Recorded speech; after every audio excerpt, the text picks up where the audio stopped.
Ya, Bismillahirrahmanirrahim. Assalamualaikum warahmatullahi wabarakatuh. Pertama-tama saya ucapkan terima kasih kepada Bapak Ibu Guru yang sudah berkenan hadir pada pemaparan program rencana tindak lanjut saya dalam kegiatan PKG PJOK gelombang kedua. Izinkan saya memperkenalkan diri, nama saya Atep Ridwan. Di sini saya akan memaparkan terkait SEM saya, Sport Education Model, yang berjudul Best Ten Men.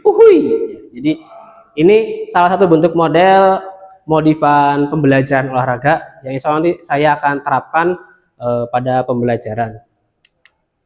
Di latar belakangnya yang pertama, pembelajaran PJOK dalam bentuk permainan itu sangat digemari oleh siswa. Ya, jadi ada beberapa materi dalam PJOK, setelah saya mengamati ternyata dalam bentuk permainan itu lebih menyenangkan bagi semua siswa. Yang kedua, permainan kelompok itu lebih digemari. Ya. Yang ketiga, permainan baru dan hal yang baru yang mereka lihat itu lebih sangat digemari. Terutama dengan kita basicnya santri, maka ketika ada hal-hal yang baru bagi siswa itu sangat menarik siswa. Dan mereka tuh rasa ingin tahunya lebih banyak, terutama di pelajaran PJOK. Salah satu permainan yang disukai siswa adalah tenis meja. Ya, karena tenis meja salah satu bentuk permainan. Jadi setelah pelajaran itu mereka menyukai tenis meja hampir sekitar 60%. Namun sekolah baru mempunyai 2 lapangan tenis meja. Ini begitu, Pak Iwan selaku PJ ekstrakurikuler tenis meja, kita baru mempunyai 2 lapangan tenis meja. Yang keenam, guru memodifikasi permainan campuran antara jenis tenis meja dan bola basket. Jadi ide saya itu ingin memodifikasi antara permainan tenis meja dan bola basket. Kenapa? Karena untuk basket sendiri kita belum punya lapangan yang layak. Yang ketujuh, lapangan dan peraturan menggunakan tenis meja. Jadi seperti tenis meja biasa, dimodif bolanya menggunakan bola basket yang ukurannya mini. Jadi dari segi peraturan itu menggunakan tenis meja semua. Yang kedelapan, meja lapangan tenis meja menggunakan meja belajar. Jadi meja belajar seperti ini nanti saya gunakan untuk modifikasi Best Ten Men ini. Setiap satu tim wajib 3 orang. Jadi karena saya ingin menggunakan pembelajaran kelompok, kalau individu tuh bagi saya kurang menarik karena mereka juga saya ingin meningkatkan kerja kelompok, interaksi antar siswa, belajar dan saling mengisi satu sama lain. Maka saya untuk ini mewajibkan 3. Kalau tenis meja kan maksimal 2 atau double. Alat lemparannya menggunakan tangan. Jadi kalau tenis meja itu menggunakan bat dan bola, kalau ini saya menggunakan tangan serta bola basket mini. Dan yang 11, harapannya peserta didik itu lebih aktif, lebih kreatif, tetap mengikuti gerak sesuai dengan pedoman PJOK, itu menjaga kebugaran siswa melalui gerak.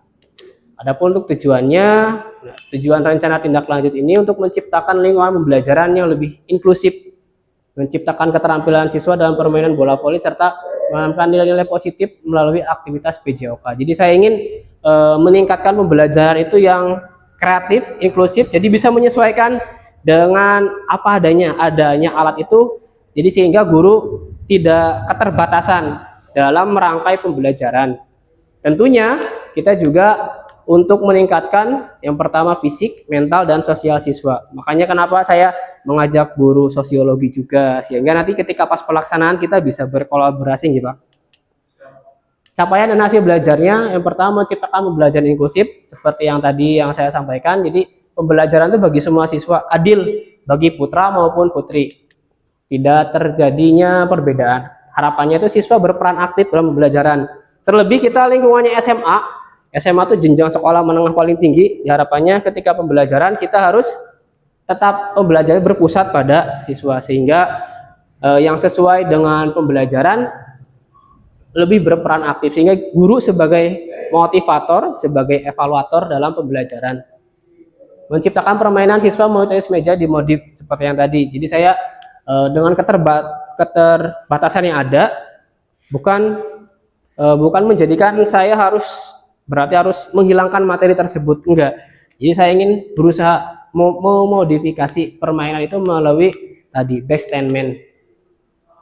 capaiannya terdapat pemahaman yang lebih. Jadi melalui permainan modifikasi itu siswa mampu lebih memahami terkait dimulai dari teknik dasar sampai hal-hal yang terjadi dalam kompetisi sesungguhnya dalam tenis meja. Tentunya harapan kami siswa menunjukkan peningkatan pemahaman dan skill permainan tenis meja yang dimodifikasi serta kemampuan keterampilan geraknya merata bagi semua siswa.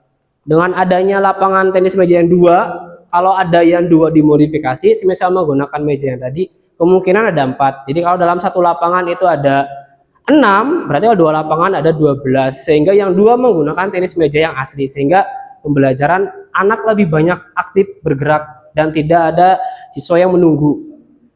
Dengan keterbatasan jam di kita juga hanya PJOK hanya 2 JP, sehingga penggerak siswa itu dapat learning by doing, belajar sambil melakukannya lebih terasa. Dan mewujudkan pembelajaran PJOK yang kreatif, menjunjung tinggi nilai-nilai positif.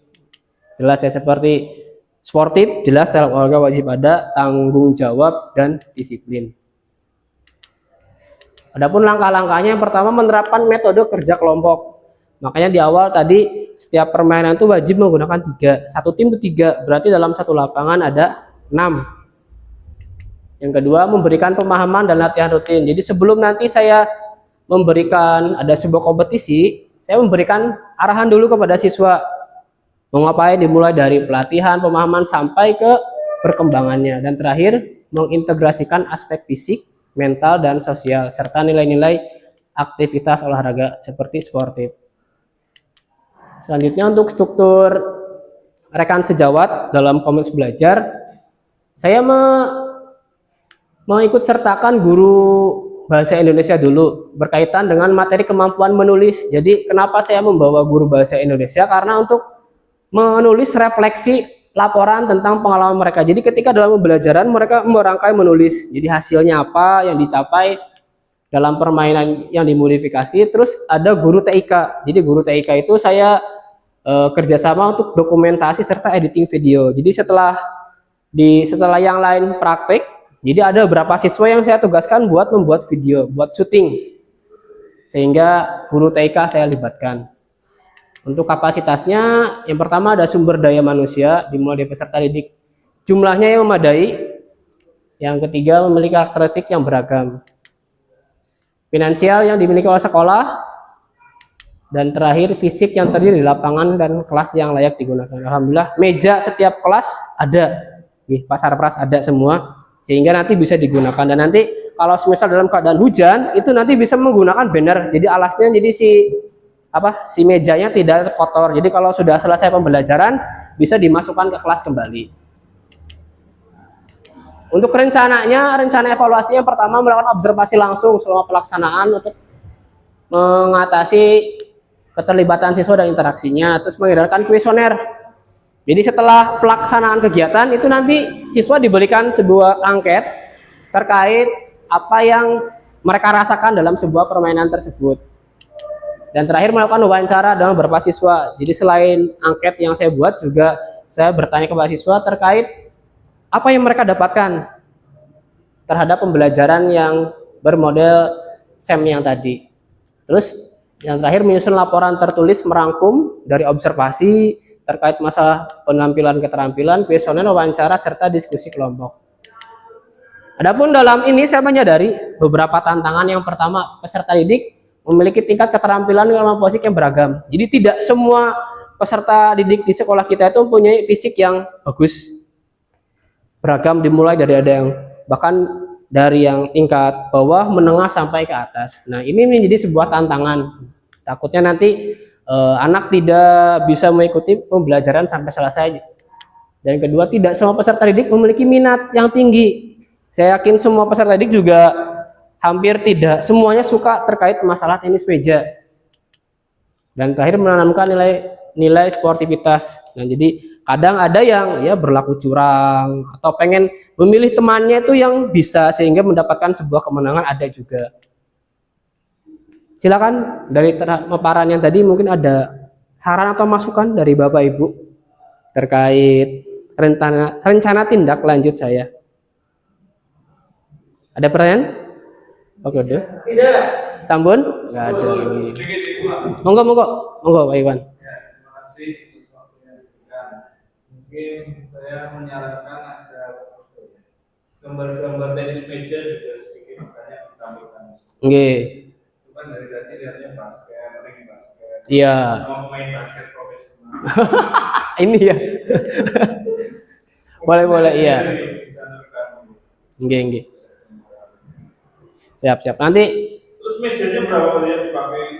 ya, untuk bagus nih Pak Iwan. Jadi untuk lapangannya itu satu lapangan, kan tenis meja kan ada 2 lapangan gitu. Lawan itu satu area kita tuh udah 6. Jadi 6, jadi 1, 2, 3, 4, 5, 6 digabung, tapi memanjang. Nih, dan punya musuh juga 6.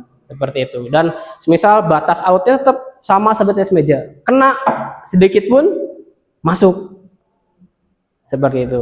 Jadi area dan tidak menggunakan net. Jadi hanya meja 6 dijejer manjang, sini juga 6. Seperti itu. Untuk poin sama seperti tenis meja sampai 11. Kalau imbang ya jus. Tapi kalau sudah 7-0 ya sudah selesai. Begitu Pak Iwan? Ada lagi? Cukup? Ibu-ibu? Cukup? Oke. Ya, kalau nggak ada, terima kasih kepada Bapak Ibu yang sudah berpartisipasi pada kesempatan kali ini, dan ada salah satu kata hari ini yang berasal dari suku saya, suku Sunda, ulah komeok sampai dipacok. Ini yang sering ada dalam logo slogan Persib ya. Ulah komeok sampai dipacok artinya jangan menyerah sebelum bertarung.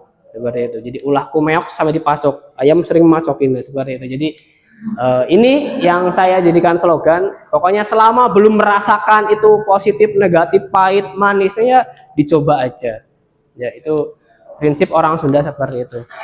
Terima kasih atas waktu yang sudah diberikan. Mohon maaf juga apabila dalam pemaparan saya masih banyak kekurangan, kesalahan, dan nanti kalaupun ada masukan di luar pemaparan ini boleh nanti japri ke saya, nanti saya masukkan dalam notulensi. Begitu akhir kata untuk menutup pemaparan pada siang hari ini. Terima kasih. Assalamualaikum warahmatullahi wabarakatuh. Salam olahraga.